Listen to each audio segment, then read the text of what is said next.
everyone, welcome back to my channel. My name is Jenny. I'm here today to do my second in my Q&A video series for this year based on some questions that I asked my viewers to post on a video at the end of 2021. And I wanted to answer the second question that was posed by the wonderful Carrie today. And to paraphrase the question, Carrie was wondering about if I ever lose faith in myself and what I do to deal with those feelings and to keep going as an artist. So, one thing that I'm going to say is that I do lose faith in myself all the time. Frequently, and not just in terms of making art, but also in terms of being on social media and being a persona or someone who's like sharing parts of my life on social media, because I think it's not something I grew up doing, and so it doesn't necessarily come naturally to me to share every part of my life on video or on Instagram or in general. And I think that, a lot of social media is designed to kind of take the components of marketing that are designed in a capitalist society to make you feel unworthy so that you buy things to fill up that feeling. I feel like social media just exacerbates those feelings. And so when you're making art and you're putting yourself out there and you're creating and you want a response from people and you want people to like it and you want people to like you, it's really easy to lose faith in yourself and to feel unworthy because you don't get enough likes or you don't get enough comments or interactions with what you're putting out there. And so I think everyone feels that way, and it's kind of a roller coaster of emotions that go up and down. And I certainly, struggle with, putting my opinions out there or putting myself, my persona in front of people, because for a lot of different reasons, one of them being I'm an introvert. So I don't really like being in the spotlight necessarily. It's kind of an awkward feeling for me. Feel pretty humble and pretty like low key that way. But I also feel compelled to share my journey. So those are kind of conflicting emotions that often are battling it out inside of me. And sometimes I will, push past them and make content and put myself out there.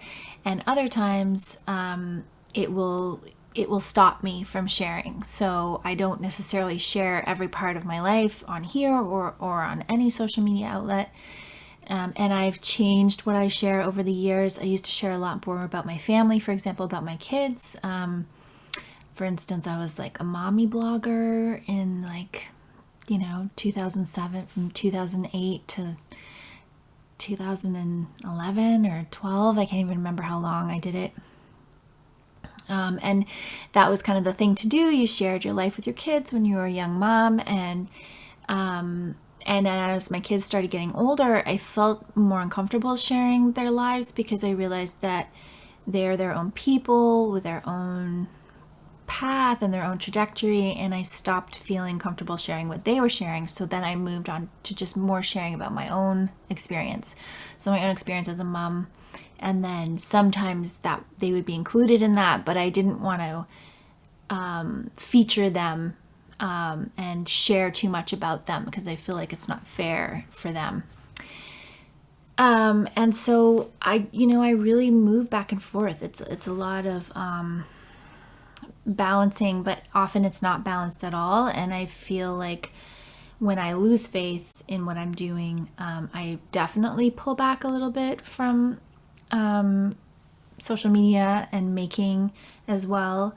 And then I try to just go internally and find my own direction again. So Often it just feels like I've lost my direction, and it's often because of the influence of other voices that you're always hearing on social media, influencing your own inner voice. So it kind of is so loud that you can't hear the voice of who you are and what you need to do.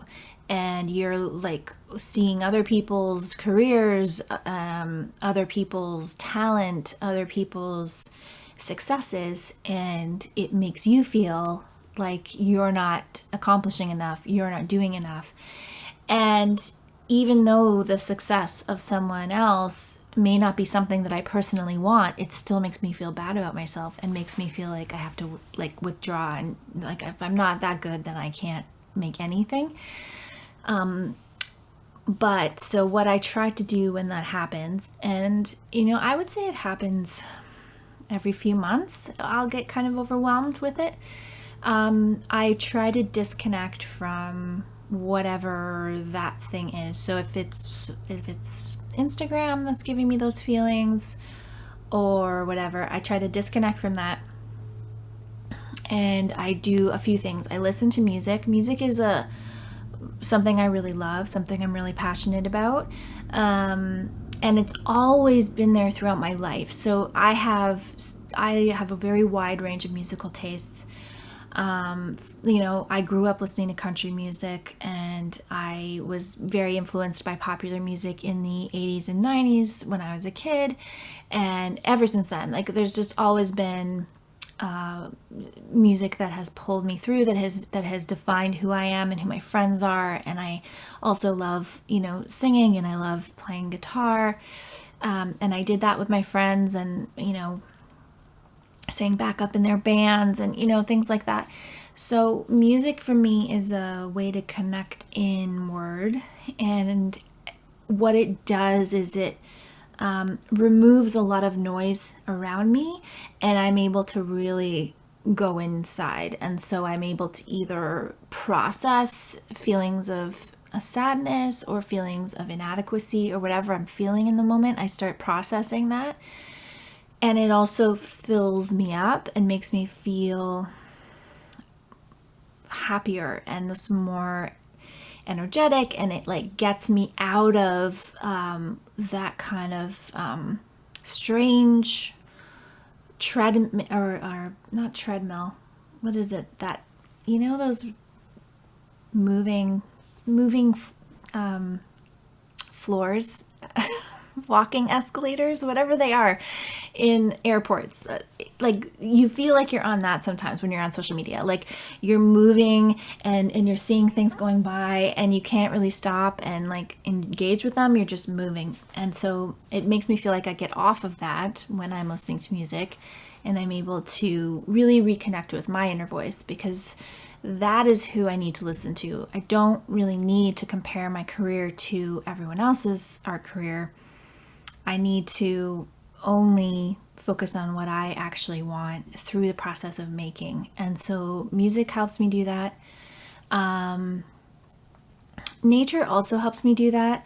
And I have found in the last year or the last 8 or 10 months, I've been less connected to nature. I'm not exactly sure where or why that's happened. It might be because I've been focusing so much on making, and with the artist residency I did in the fall, I just was focusing a lot of my time on making, and like getting to the place to make, and then working, and then facilitating my family. So I didn't really push for the nature connections as much as I usually do. And so that has definitely been something I've been noticing, that I feel less connected to nature.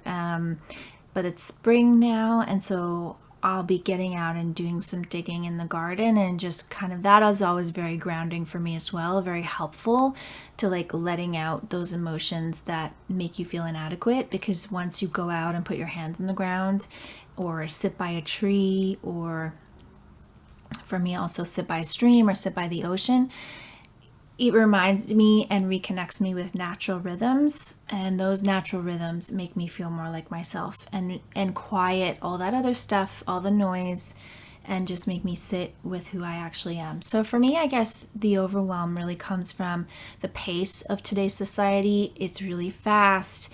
It wants you to move fast. It wants you to get caught up in that pace so that you're not actually questioning all the things that you would rather be able to enjoy in your life.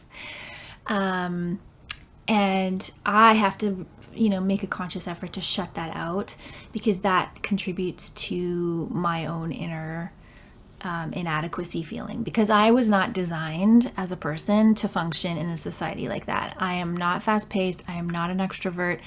I am not a go person. I need to rest. I need quiet to process. And all those things are very counter to the pace of today's world. And what ends up happening is you're forcing yourself into a round peg into a square hole, trying to make yourself be this type of person. And it creates this feeling of inadequacy. It makes me feel like I'm not right. I'm not good enough to do this because I can't do it this one way. And what I have to remember constantly is that I have to do it my way, not that way, my way. It's the only way I can do it. It's the only authentic way to make art or to be creative, is to make it from your true yourself and not let anything else influence that. So it's tricky. It's very tricky. And I think that's always going to be my advice to someone. If you're feeling like you're just not good enough, you have to disconnect from the outer chatter that is putting that into your head, even if it's an inner critic, because we all have an inner critic as well. But your inner critic is something you can negotiate with when you're connecting to your other true self, your like authentic self, who's like, no, it is good enough. I am making it, therefore it is. I don't need to question it right now. Like, I can look at it critically later. I also made a video several years ago now about how to handle rejection. And so I think a lot of the points in that video also help to, if you're dealing with something under that scenario, and if that's where your self-doubt is coming from because you've been rejected from something. And so in that case, I think with rejection, it's really helpful to kind of remove your personal self from the situation and look at it from an outer perspective, because often it's not really about you personally. It's about a whole bunch of other factors that go into why your work might have been rejected or not at the time. So I hope that answers your question, Carrie. I think we all deal with feeling inadequate. I think it is a normal human emotion. Imposter syndrome and things like that are very real, and we all grapple with them at different moments in our lives, at different times of month, at different times of year, after certain disappointments or after certain stressful situations. And the easiest way for me, when I'm trying to come back to myself, is to try to remove myself as much as possible from the source of that. If it's an internal thing, that's something you have to work on within yourself and understand, if you have negative speak towards yourself, where that's coming from and how you can start changing that dialogue. And for me, I find the negative speak often comes from this attempt to keep up with a pace that's not my own, and from the FOMO idea, so the fear of missing out, the fear of someone else is doing it better, someone else is getting there faster, someone else has that thing that I wanted, and I have to kind of remove myself from that and go back within and say, but who am I and what am I? What do I want? Who am I? How do I make? What do I need to be fulfilled as a person? And I just go back in and try to find that source and then start again. Because really, it's a lot of starting and stopping. And, your self-esteem and self-belief are not things that are that you always get more of, and you just get more and more and more, and then you reach a perfect spot. It's something that goes up and down and spirals around, and it changes at all times. And I wish it was a never-ending source that you can draw from, but I think there's always going to be those moments where you have to go back in and recalibrate and restart, and that's just part of being a human being. So thank you so much for your question, Carrie, and I will be back again soon with another video, moving on to some other questions. Thank you so much for watching.